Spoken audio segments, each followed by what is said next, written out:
Bonjour et bienvenue à Tout savoir. C'est un très bon lundi parce que je sais que vous le savez, il y aura une éclipse aujourd'hui, donc tout le monde est super excité, mais on va pas vraiment parler de ça aujourd'hui. On va parler de différents sujets, de différentes thématiques. On va parler de finances avec un représentant de Aspire Wealth. On va aussi discuter d'activité physique, je devrais dire, avec notre coach Héraclès Glaude. On parlera aussi du nouveau numéro du Vivre Plus de la Farfo, celui du mois d'avril avec son éditrice Marie Lantier-Dissanza qui est aujourd'hui avec nous ici en studio. Et tout de suite pour commencer, on a la chance de parler encore une fois avec notre diététiste professionnelle Isabelle Normandin.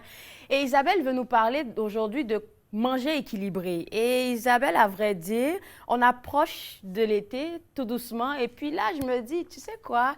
Est-ce qu'elle va nous apporter de bonnes nouvelles? Parce que tu sais, en été, là, on se prépare à faire du gâchis. Oui, oui, inquiétez-vous pas, on va avoir des bonnes nouvelles dans tout ça. Alors, première question que tu voulais qu'on puisse discuter ensemble, ça veut dire quoi manger équilibré et sainement? C'est une très bonne question, en fait, parce que beaucoup de gens vont parler de ces termes-là, mais vraiment de savoir ce que ça signifie précisément.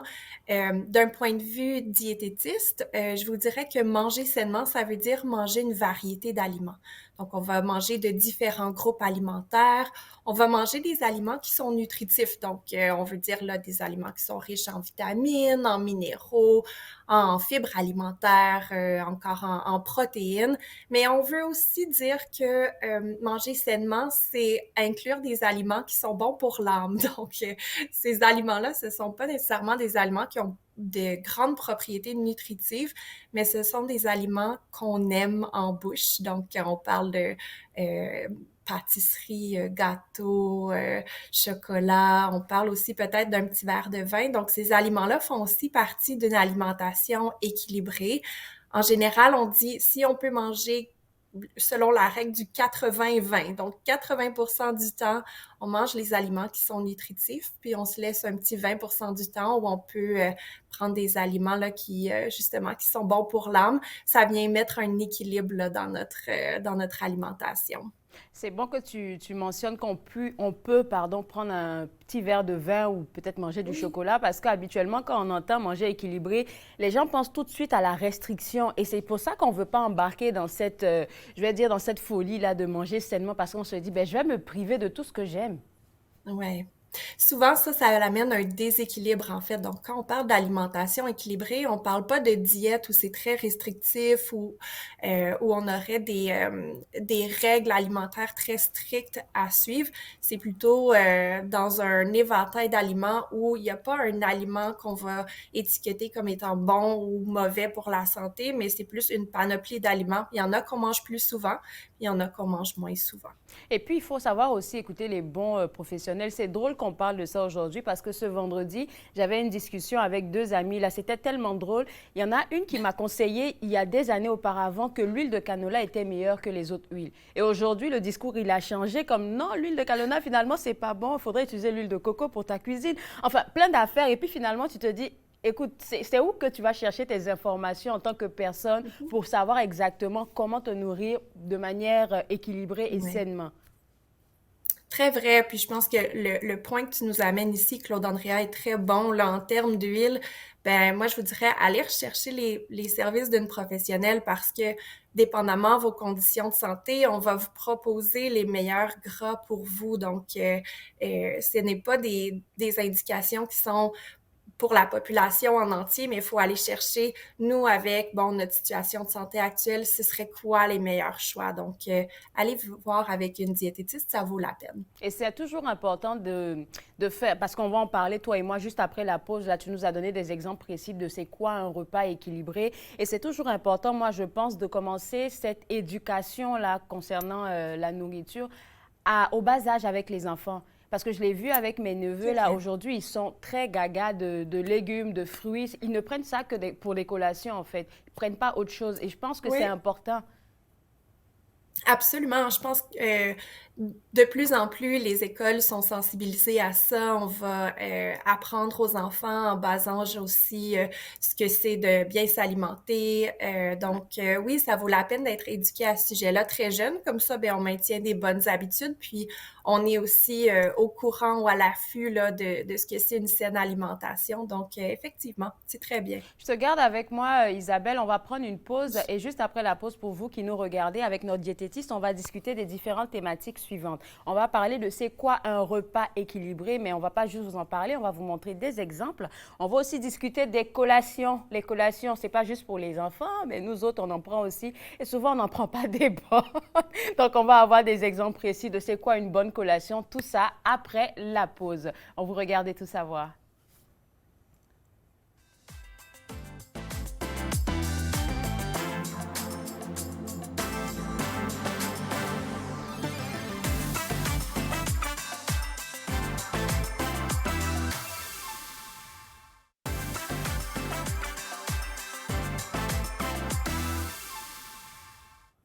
De retour à Tout savoir, on parle toujours avec notre diététiste professionnelle Isabelle Normandin de comment manger sainement et équilibré. Et Isabelle nous a dit avant la pause, il ne s'agit pas de se restreindre, il ne s'agit pas de restriction quand on parle de manger équilibré, mais c'est juste d'ajuster qu'est-ce qu'on met dans notre corps. Alors, c'est quoi un repas équilibré, Isabelle? Oui, donc un repas équilibré, habituellement, ça va contenir trois différents groupes d'aliments. Donc, on va aller chercher premièrement des grains entiers, si possible. Donc, les grains entiers, ça contient des fibres alimentaires, ça contient aussi des glucides qui nous donnent de l'énergie. Donc, ça vaut la peine là, des inclure dans notre alimentation. Souvent, là, on parlait alimentation équilibrée versus des diètes ou des restrictions alimentaires. On va nous dire, bon, ben, mangez pas là, de féculents ou de pain ou de pâtes. C'est pas vrai, là. Donc, on devrait les inclure dans notre assiette. On devrait aussi ajouter une source de protéines. Donc, les protéines, là, ça va nous aider à nous garder rassasiés plus longtemps. Les protéines jouent des rôles très, très importants dans notre corps. Là, on parle, par exemple, de la formation de nos muscles ou de notre peau.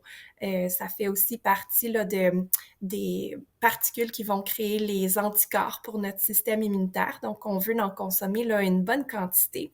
Et on parle aussi d'ajouter des légumes ou des fruits là, à ce repas-là pour l'équilibrer. Donc, on peut choisir là, une variété de différentes couleurs, différents fruits, légumes cuits ou crus.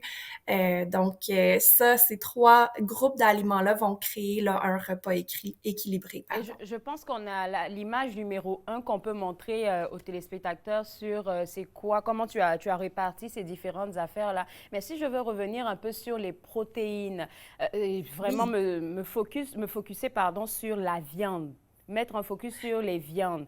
Tu sais qu'il y a, ben, je sais que tu sais là, mais les différentes viandes, comment choisir la bonne viande pour notre corps? Parce qu'il y en a qui se digèrent très difficilement, comme par exemple le porc. C'est très difficile à digérer. Oui, donc en fait, il y a plusieurs éléments à l'intérieur d'une viande qui vont en fait ralentir la vitesse de digestion. Donc en termes généraux, les protéines, ce sont des particules qui sont un petit peu plus complexes, donc plus longues à digérer. Et OK. c'est pour ça que ça va nous rassasier pour une bonne période de temps. Donc, on aime avoir une belle quantité de protéines, mais on n'en veut pas trop. En général, la protéine devrait composer à peu près un quart du volume là, de notre assiette si on se fie au guide alimentaire canadien. Donc, on veut une OK. portion là, qui est peut-être même l'équivalent de la paume de la main en termes de viande.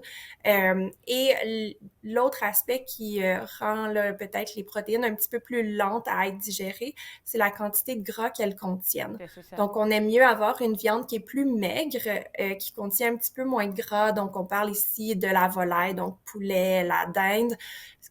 Pour ce qui est du porc, je vous dirais le filet de porc est une coupe qui est un peu plus maigre, donc c'est un bon choix comparativement à d'autres coupes de viande là, qui auraient plus de gras. Puis si on parle du bœuf, bon ben à ce moment-là, on pourrait aller chercher une coupe de bœuf qui est plus maigre. OK. Par exemple, quand on parle de bœuf haché, on peut aller chercher la mention extra maigre qui est la plus maigre, ou encore aller chercher un bœuf haché maigre et égoutter là, le gras de cuisson. Parfait. Merci pour tes conseils. On va passer à la deuxième image où est-ce que tu nous parles des collations.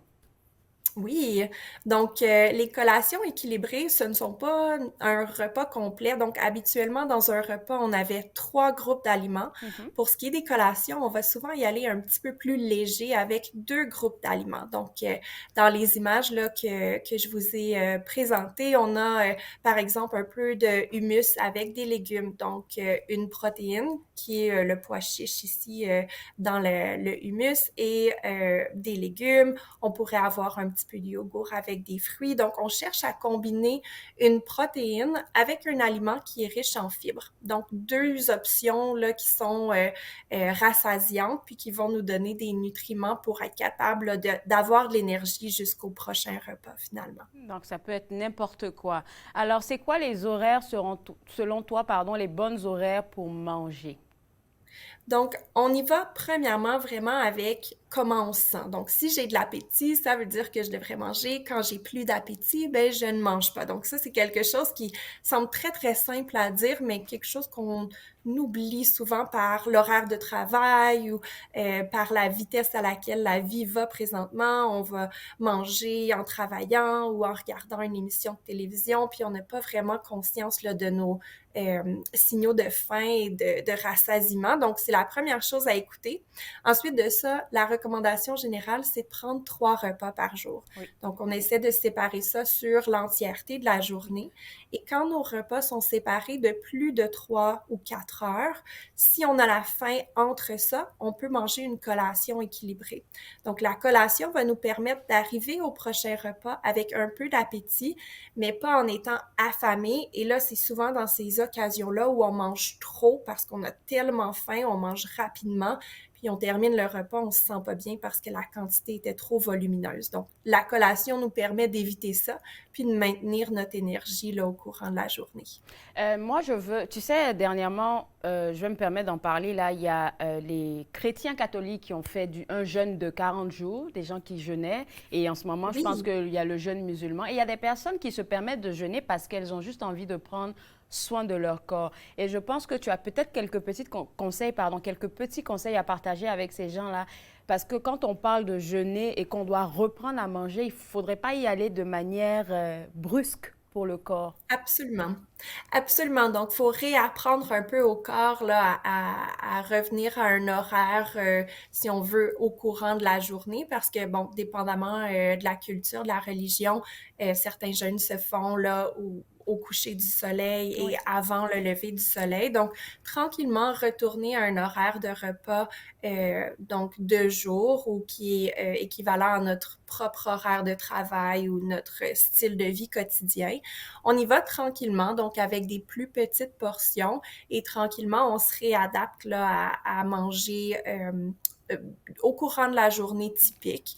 Je pense aussi que dans ces périodes-là, on va essayer de continuer à prendre des repas équilibrés, mais peut-être que l'horaire de repas sera différent.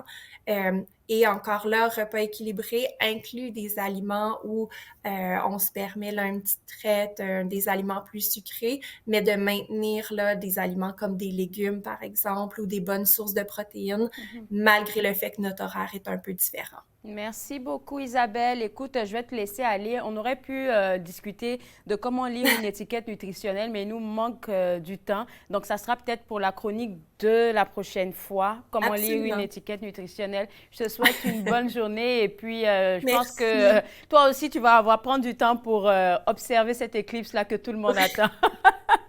Oui, absolument. Merci beaucoup, À la Claude Andréa. prochaine. Au revoir. À la prochaine. Alors, pour vous autres à la maison, pour avoir accès à notre diététiste professionnel, vous pouvez visiter le site internet www.sfestottawa.ca. On va prendre une pause et juste après la pause, on va s'informer sur les différentes thématiques traitées dans le Vivre plus de la FAFO pour le mois d'avril. Vous regardez Tout savoir.